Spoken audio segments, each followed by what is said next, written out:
नमस्कार प्रिय विद्यार्थियों, आज हम जिसकी चर्चा करने जा रहे हैं भारतीय शिक्षा का इतिहास एवं विकास में कलकत्ता विश्वविद्यालय आयोग का गठन किया गया था 1917 में। इसकी चर्चा करने जा रहे हैं। कलकत्ता विश्वविद्यालय आयोग जो था वो 1916 में बंगाल प्रांत के जो शिक्षा संचालक थे सर आशुतोष मुखर्जी, बंगाल प्रांत के शिक्षा संचालक थे आशुतोष मुखर्जी, उन्होंने सरकार को विश्वविद्यालय की समस्याओं से, कलकत्ता विश्वविद्यालय की समस्याओं से अवगत कराया और कि क्या क्या समस्याएं आ रही हैं। छात्रों की संख्या बहुत बढ़ गई है और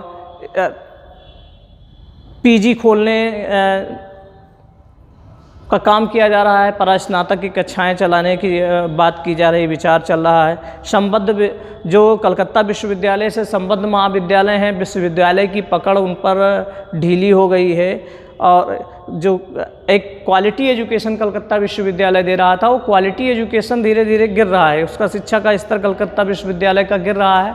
क्वालिटी एजुकेशन ना देकर क्वांटिटी एजुकेशन की बात चल रही है। यहाँ संख्या ज़्यादा हो गई है, इसलिए धीरे धीरे उसका स्तर एक गिर रहा है और जिस पे सुधार करने की ज़रूरत है। तो ये 14 सितंबर 1917 को कलकत्ता विश्वविद्यालय आयोग का गठन किया गया और इसके अध्यक्ष जो थे लीड्स विश्वविद्यालय लंदन के जो कुलपति थे माइकल सैडलर, लीड्स विश्वविद्यालय लंदन के कुलपति थे माइकल सैडलर, उनकी अध्यक्षता में कलकत्ता विश्वविद्यालय आयोग का गठन किया गया। इसलिए इसको अध्यक्ष के नाम से सैडलर आयोग भी कहा जाता है।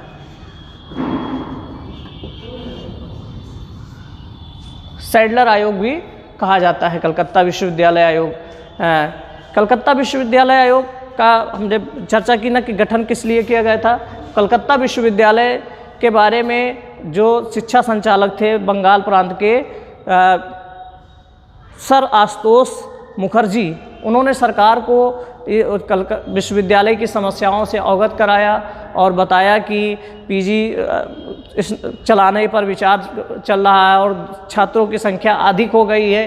कलकत्ता विश्वविद्यालय का स्तर दिन पर दिन गिरता जा रहा है और जो उससे संबंधित महाविद्यालय हैं उन पर भी उसकी पकड़ ढीली होती जा रही है। इसलिए इसमें सुधार की ज़रूरत है, इसकी समस्याओं को दूर करने की ज़रूरत है और उन्हीं समस्याओं को कलकत्ता विश्वविद्यालय के समस्याओं को ध्यान में रखते हुए सरकार ने 14 सितंबर 1917 को कलकत्ता विश्वविद्यालय आयोग का गठन कर दिया। 14 सितंबर 1917 को कलकत्ता विश्वविद्यालय आयोग का गठन किया गया और इस आयोग के अध्यक्ष जो बनाए गए लंदन में लीड्स विश्वविद्यालय था। लीड्स विश्वविद्यालय के जो कुलपति थे माइकल सैडलर की अध्यक्षता में इसका गठन किया गया, इसलिए इसको सैडलर आयोग के नाम से, अध्यक्ष के नाम से भी जाना जाता है।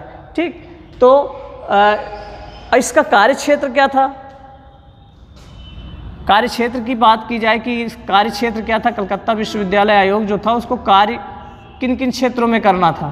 तो कार्यक्षेत्र की अगर बात की जाए तो पहला कार्यक्षेत्र था कि विश्वविद्यालय के स्वरूप का अध्ययन करना, उसकी आवश्यकताओं और समस्याओं का पता लगाना। जो विश्वविद्यालय का वर्तमान स्वरूप है उसका अध्ययन करना कलकत्ता विश्वविद्यालय का, और उसकी समस्याओं, आवश्यकताओं और संभावनाओं का पता लगाना कि क्या क्या समस्याएं हैं इसमें, कैसी आवश्यकताएं हैं और क्या इसमें सुधार किया जा सकता है, कैसे इसको बेहतर बनाया जा सकता है, इसका पता लगाना और सुधार के लिए सुझाव भी देना कि इसकी इन समस्याओं का पता भी लगाना और साथ साथ इन समस्याओं को दूर किया जा सकता है, इसमें कैसे और बेहतर सुधार किया जा सकता है, इस पर भी सुझाव देना। तो पहला कार्यक्षेत्र ये था।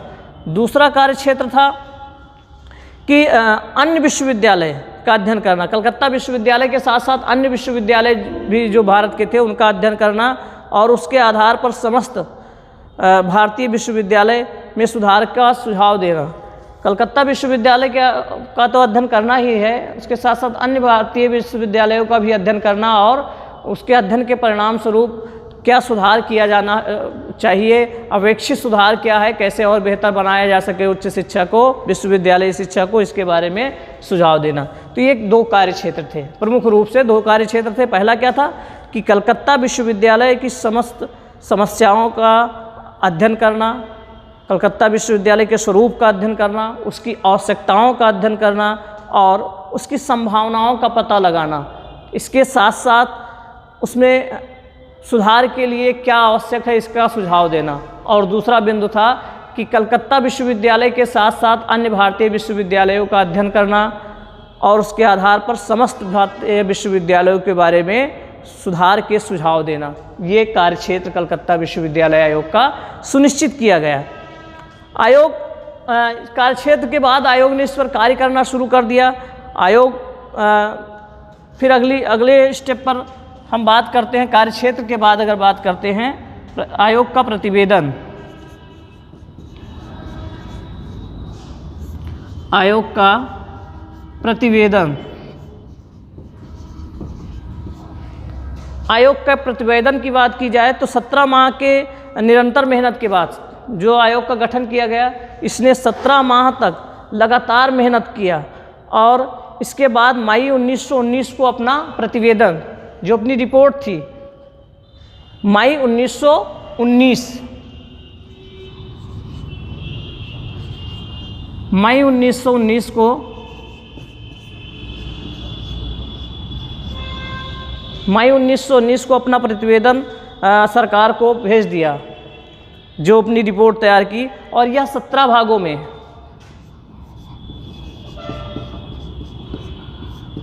ये 17 भागों में विभाजित थी। जो ये प्रतिवेदन था वो 17 भागों में विभाजित था। इसमें स्त्री शिक्षा, औद्योगिक शिक्षा और शिक्षक शिक्षा के बारे में भी सुझाव दिए गए थे। जो विश्वविद्यालयी शिक्षा था उसके साथ साथ माध्यमिक शिक्षा, स्त्री शिक्षा, व्यावसायिक शिक्षा और शिक्षक शिक्षा के बारे में भी सुझाव दिया गया था। तो 17 भागों में विभाजित था। ठीक, फिर सुझाव दिए। उसमें सबसे पहले, इसीलिए इसको कलकत्ता विश्वविद्यालय आयोग 1919 17 में इसका गठन किया गया। 14 सितंबर 1917 को इसका गठन किया गया और मई 1919 में इसने अपनी रिपोर्ट सरकार को प्रेषित कर दी। और अपनी रिपोर्ट में इन्होंने माध्यमिक शिक्षा, कलकत्ता विश्वविद्यालय की समस्याओं के साथ साथ माध्यमिक शिक्षा, भारतीय अन्य विश्वविद्यालयों की समस्या, माध्यमिक शिक्षा, स्त्री शिक्षा, औद्योगिक शिक्षा और शिक्षक शिक्षा पर भी अपने सुझाव दिए। इसमें सबसे पहले हम माध्यमिक शिक्षा संबंधी सुझाव जो दिए,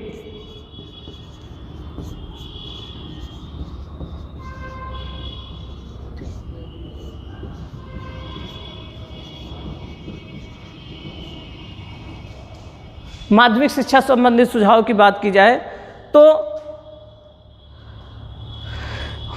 इस आयोग ने कहा कि उच्च शिक्षा में अगर हमको सुधार करना है, उच्च शिक्षा में सुधार के लिए माध्यमिक शिक्षा में सुधार बहुत आवश्यक है, क्योंकि माध्यमिक शिक्षा वाले ही उच्च शिक्षा में पहुंचते हैं। अगर माध्यमिक शिक्षा में सुधार कर दिया जाएगा तो उच्च शिक्षा में सुधरे हुए ही आएंगे, अच्छे ही आएंगे। इसलिए माध्यमिक शिक्षा में सुधार पहली आवश्यकता है।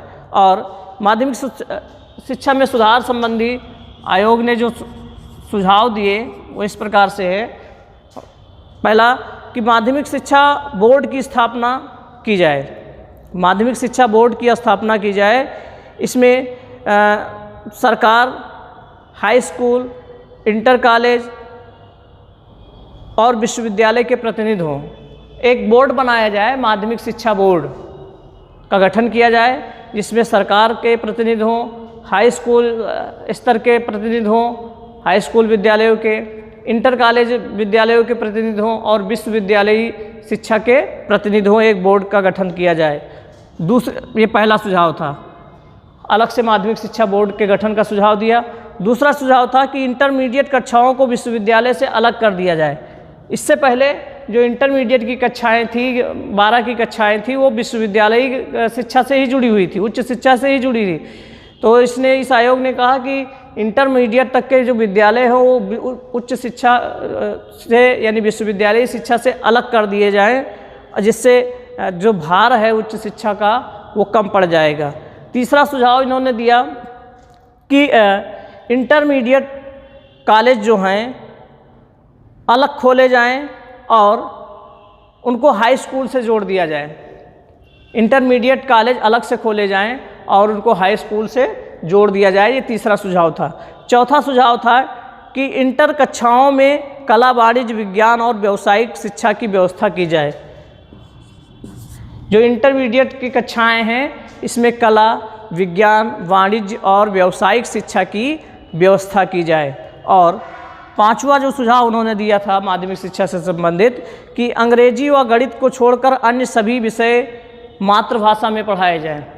अंग्रेजी और गणित को छोड़कर सभी विषय जो हैं वो मातृभाषा में पढ़ाया जाए। जैसे इससे पहले हमने हंटर आयोग पढ़ा, तो हंटर आयोग ने प्राथमिक शिक्षा के बारे में मातृभाषा की चर्चा की थी, लेकिन उच्च शिक्षा के बारे में कोई चर्चा नहीं की थी। उच्च शिक्षा में जो चार्ल्स वुड ने उच्च शिक्षा का माध्यम अंग्रेजी बनाया था, उसी को उन्होंने मान्यता दे दी थी भारतीय शिक्षा आयोग यानी हंटर कमीशन ने। लेकिन इस आयोग ने कहा कि गणित और विज्ञान विषय को छोड़कर सभी विषय जो हैं वो मातृभाषा में पढ़ाए जाएं, जो जिसकी मातृभाषा हो उसी के माध्यम से उसको पढ़ाया जाए। ये 5 सुझाव माध्यमिक शिक्षा संबंधी उन्होंने दिए। तो पहला सुझाव क्या था कि माध्यमिक शिक्षा बोर्ड का गठन किया जाए, जिसमें अलग से माध्यमिक शिक्षा बोर्ड का गठन किया जाए, जिसमें माध्यमिक शिक्षा से संबंधित, हाई स्कूल से संबंधित सरकार के प्रतिनिधि हों, हाई स्कूल के लेवल के प्रतिनिधि हों, इंटरमीडिएट कॉलेज लेवल के प्रतिनिधि हों और विश्वविद्यालय शिक्षा से संबंधित प्रतिनिधि हों जो उस बोर्ड में हों। दूसरी चीज़, इंटरमीडिएट कक्षाओं को विश्वविद्यालय से अलग कर दिया जाए। जो इससे पहले इंटरमीडिएट की कक्षाएं भी विश्वविद्यालय में जुड़ी हुई थी, ये कहा गया कि इंटरमीडिएट की कक्षाएं विश्वविद्यालय से अलग कर दिया जाए। तीसरी बात इन्होंने कही कि इंटरमीडिएट कॉलेज अलग से खोले जाएं और या फिर हाई स्कूल में उनको जोड़ दिया जाए। ठीक, इंटरमीडिएट कॉलेज, तीसरे बिंदु पर कहा कि इंटरमीडिएट कॉलेज अलग से खोले जाएं और या फिर हाई स्कूल में उनको जोड़ दिया जाए। चौथे बिंदु पर उन्होंने जो सुझाव दिया कि इंटर कॉलेजों में इंटर लेवल तक कला, वाणिज्य, विज्ञान और व्यावसायिक कक्षाओं की व्यवस्था की जाए। और पांचवा बिंदु उन्होंने बताया कि जो अंग्रेजी है और गणित है, इन 2 विषयों को छोड़कर सभी विषय मातृभाषा के माध्यम से पढ़ाए जाएं। ये माध्यमिक शिक्षा से संबंधित सुझाव था। फिर भारतीय विश्वविद्यालय से संबंधित सुझाव।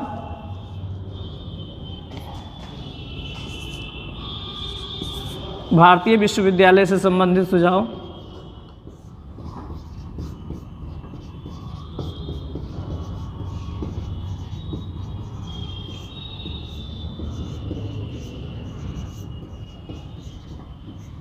भारतीय विश्वविद्यालय से संबंधित सुझाव की बात की गई।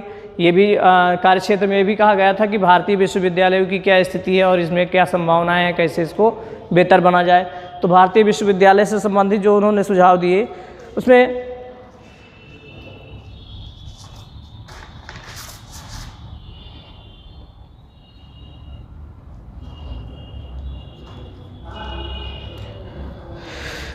पहला सुझाव उन्होंने भारतीय विश्वविद्यालय से संबंधित जो सुझाव दिए थे उसमें सबसे पहला सुझाव था कि सरकारी नियंत्रण से मुक्त हों। जो भारतीय विश्वविद्यालय है इसके बारे में सैडलर आयोग या कलकत्ता विश्वविद्यालय आयोग ने कहा कि भारतीय विश्वविद्यालय में सरकारी नियंत्रण बहुत है।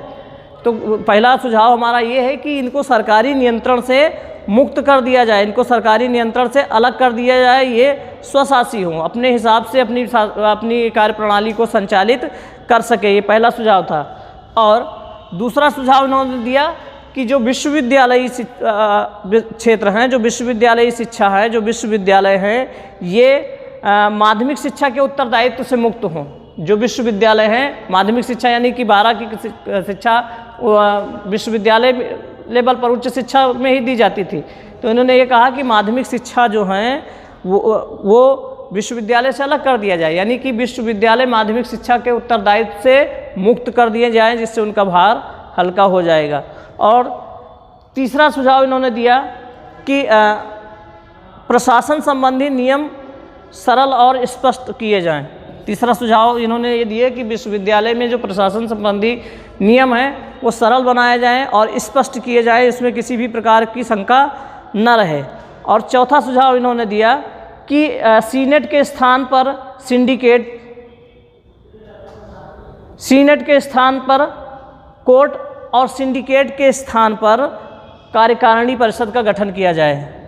सीनेट के स्थान पर कोर्ट और सिंडिकेट के स्थान पर, उस समय सीनेट और कोर्ट का प्रचलन था विश्वविद्यालय में, तो इन्होंने ये कहा कि विश्वविद्यालय में सीनेट के स्थान पर कोर्ट और सिंडिकेट के स्थान पर कार्यकारिणी परिषद का गठन किया जाए तथा अध्यक्ष और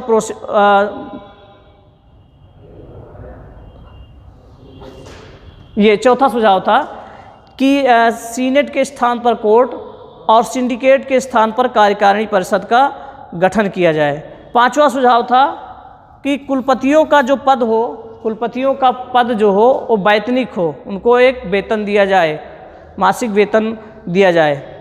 ये पांचवा सुझाव था। छठा था कि विश्वविद्यालय में विभागों की स्थापना की जाए। जो विश्वविद्यालय हों उसमें हर विषय के लिए अलग से विभाग की स्थापना की जाए तथा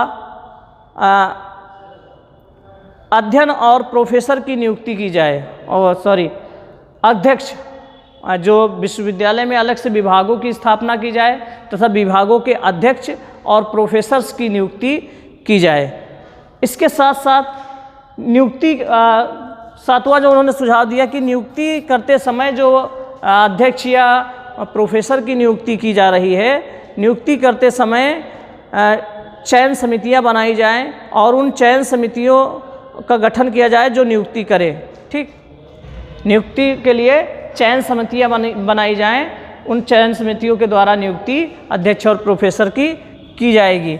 और आठवां बिंदु इन्होंने ये बताया कि इंटर पास को प्रवेश दिया जाए। जो इंटरमीडिएट पास हैं, जो कक्षा 12 की शिक्षा पास कर चुके हैं, उन्हीं को उच्च शिक्षा में प्रवेश दिया जाए और जो स्नातक हो तो 3 वर्ष का कर दिया जाए। यह आठवां सुझाव उन्होंने दिया था कि इंटरमीडिएट परीक्षार्थी जो हैं, इंटरमीडिएट पास जो परीक्षार्थी हैं, बच्चे हैं, छात्र हैं, उन्हीं को उच्च शिक्षा में प्रवेश दिया जाए और जो स्नातक हो, ग्रेजुएशन हो, 3 वर्ष का कर दिया जाए। और 9वीं चीज़ ये थी, 9वां सुझाव इन्होंने दिया था कि कानून, चिकित्सा और इंजीनियरिंग की शिक्षा की व्यवस्था की जाए। कानून, चिकित्सा और इंजीनियरिंग की शिक्षा की व्यवस्था की जाए। और 10वां सुझाव उन्होंने जो दिया था भारतीय विश्वविद्यालयों से संबंधित, 10वां सुझाव था कि शिक्षण व शोध की व्यवस्था की जाए। ये 10 बिंदुओं पर उन्होंने चर्चा की। ये 10 बिंदु थे जो भारतीय विश्वविद्यालय से संबंधित सुझाव सैडलर आयोग ने या कलकत्ता विश्वविद्यालय आयोग ने अपनी रिपोर्ट में दिया सरकार को। इसमें सरसरे तौर पर हम पहले से चर्चा करते हैं। सबसे पहले उन्होंने कहा कि विश्वविद्यालय सरकारी नियंत्रण से मुक्त हों। जो विश्वविद्यालय, भारतीय विश्वविद्यालय, इसमें सरकारी नियंत्रण बहुत अधिक है, इसलिए इनको स्वायत्त बनाया जाए, सरकारी नियंत्रण से विश्वविद्यालय को मुक्त कर दिया जाए, ये अपने हिसाब से अपनी व्यवस्था को संचालित करें। दूसरी, माध्यमिक शिक्षा के उत्तरदायित्व से मुक्त कर दिए जाएं, दूसरा सुझाव ये था। तीसरा सुझाव था कि विश्वविद्यालय में प्रशासन संबंधी जो नियम बनाए गए हों सरल और स्पष्ट हों। प्रशासन, विश्वविद्यालय के प्रशासन संबंधी जो नियम है वो सरल और स्पष्ट होने चाहिए। चौथी चीज़ इन्होंने बताई कि सीनेट के स्थान पर कोर्ट और सिंडिकेट के स्थान पर कार्यकारिणी परिषद का गठन किया जाए। पांचवी बताया इन्होंने कि कुलपतियों का जो पद हो वो वैतनिक हो, कुलपतियों को वेतन दिया जाए। छठी चीज़ इन्होंने बताई कि विश्वविद्यालय में विभागों की स्थापना की जाए, जितने भी विषय हैं उसके लिए अलग अलग से विभाग की स्थापना की जाए और उसके लिए अध्यक्ष और प्रोफेसर की नियुक्ति की जाए। सातवीं चीज़ इन्होंने बताया कि नियुक्ति के लिए जो विश्वविद्यालय में प्रोफेसर्स और अध्यक्ष की नियुक्ति होगी उसके लिए चयन समितियां बनाई जाएं। उन चयन समितियों के माध्यम से इसमें नियुक्ति की जाए। और जो इसके साथ साथ जो पाश्चात्य देशों से, यानी कि जो ब्रिटेन से पढ़कर आए हैं उनको, इन प्रोफेसर में उनको वरीयता दी जाए। जो ब्रिटेन से पढ़कर आए हैं उनको नियुक्ति में वरीयता दी जाए। इसके साथ साथ इन्होंने कहा कि इंटर जो प्रवेश किया जाए वो इंटर पास बच्चों को ही उच्च शिक्षा में प्रवेश दिया जाए। इंटरमीडिएट में जो पास हो चुके हैं उन्हीं को उच्च शिक्षा में प्रवेश दिया जाए। इसके साथ साथ स्नातक 3 वर्ष का कर दिया जाए। जो 2 वर्ष का स्नातक था उसको ये कहा गया कि स्नातक 3 वर्ष का कर दिया जाए। और इसके साथ साथ उन्होंने बताया कि कानून, चिकित्सा और इंजीनियरिंग की शिक्षा की भी व्यवस्था की जाए। विश्वविद्यालयों में जो कानून से संबंधित, चिकित्सा से संबंधित और इंजीनियरिंग से संबंधित शिक्षा की भी व्यवस्था की जाए। इसके साथ साथ शिक्षण और शोध कार्य की भी व्यवस्था विश्वविद्यालयों में की जाए। ये भारतीय विश्वविद्यालय से संबंधित कलकत्ता विश्वविद्यालय आयोग के सुझाव थे। फिर तीसरे बिंदु पर हम जब चर्चा करते हैं तो कलकत्ता विश्वविद्यालय संबंधी सुझाव, जिसके लिए इसका गठन किया गया था, मुख्यतः कलकत्ता विश्वविद्यालय से संबंधित सुझाव कि चूँकि कलकत्ता विश्वविद्यालय के लिए ही इस आयोग का गठन किया गया था, कलकत्ता विश्वविद्यालय आयोग या सैडलर कमीशन का। तो कलकत्ता विश्वविद्यालय संबंधित इसने क्या सुझाव दिए? इसमें सबसे पहला सुझाव था कि ढाका में शीघ्र ही आवासीय विश्वविद्यालय की स्थापना की जाए, जिससे कलकत्ता विश्वविद्यालय का भार कम हो। ढाका जो वर्तमान बांग्लादेश में पड़ रहा है, उस समय भारत में ही था। तो ये कहा इन्होंने कि ढाका में तत्काल प्रभाव से एक आवासीय विश्वविद्यालय की स्थापना की जाए, जिससे कलकत्ता विश्वविद्यालय का भार कम हो जाएगा। ठीक, ये था सुझाव पहला कि ढाका में तत्काल एक आवासीय विश्वविद्यालय की स्थापना की जाए, जिससे कलकत्ता विश्वविद्यालय का भार कम हो सके। दूसरा सुझाव दिया कि कलकत्ता नगर के जितने भी सभी महाविद्यालय जो कलकत्ता शहर के अंदर है, कलकत्ता नगर के अंदर है, सभी महाविद्यालयों को इस तरह से जोड़ा जाए कि वो विश्वविद्यालय के शिक्षण कॉलेज के रूप में कार्य कर सकें। जितने भी महाविद्यालय हैं उनको अलग अलग से, जैसे कोई महाविद्यालय तो किसी विभाग विषय की शिक्षा, किसी क्षेत्र की शिक्षा, कोई कॉमर्स से जुड़ा हो, कोई विज्ञान से जुड़ा हो, कोई कला से जुड़ा हो, कोई व्यावसायिक शिक्षा से जुड़ा हो। इस तरह से कलकत्ता जो नगर के अंदर है, जो महाविद्यालय चल रहे हैं, उनको इस तरह से व्यवस्थित किया जाए कि वो कलकत्ता विश्वविद्यालय के शिक्षण कॉलेज के रूप में काम कर सकें। ये दूसरा सुझाव था। तीसरा था जो उन्होंने सुझाव दिया कि नगर के महाविद्यालयों को भविष्य में विश्वविद्यालय का रूप दिया जा सके। नगर के जो महाविद्यालय हैं, जब आवश्यकता पड़े तो इनको एक विश्वविद्यालय के रूप में परिवर्तित किया जा सके। और चौथा सुझाव इन्होंने जो दिया था कलकत्ता विश्वविद्यालय से संबंधित, वो ये था कि कलकत्ता विश्वविद्यालय में पर्दानशी, जो पर्दा करने वाली युवतियां हैं, उनकी शिक्षा की भी व्यवस्था की जाए। कलकत्ता विश्वविद्यालय में पर्दानशी, पर्दा करने वाले युवतियों की भी शिक्षा की व्यवस्था की जाए, जिससे महिलाएं उच्च शिक्षा से वंचित न रह जाएं। कलकत्ता विश्वविद्यालय में पर्दानशी युवतियों की भी शिक्षा की व्यवस्था की जाए, जिससे महिलाएं उच्च शिक्षा से वंचित न रह जाएं। ये सुझाव इन्होंने दिया था। तो ये 4 प्रमुख सुझाव थे जो कलकत्ता विश्वविद्यालय आयोग से संबंधित आयोग ने कलकत्ता विश्वविद्यालय से संबंधित दिए थे। पहला कि ढाका में शीघ्र ही एक आवासीय विश्वविद्यालय की स्थापना की जाए, जिससे कलकत्ता विश्वविद्यालय का भार कम हो सके। दूसरा सुझाव था कि नगर के सभी महाविद्यालयों को इस तरह से व्यवस्थित किया जाए, जोड़ा जाए कि वो विश्वविद्यालय के शिक्षण कॉलेज के रूप में कार्य कर सकें।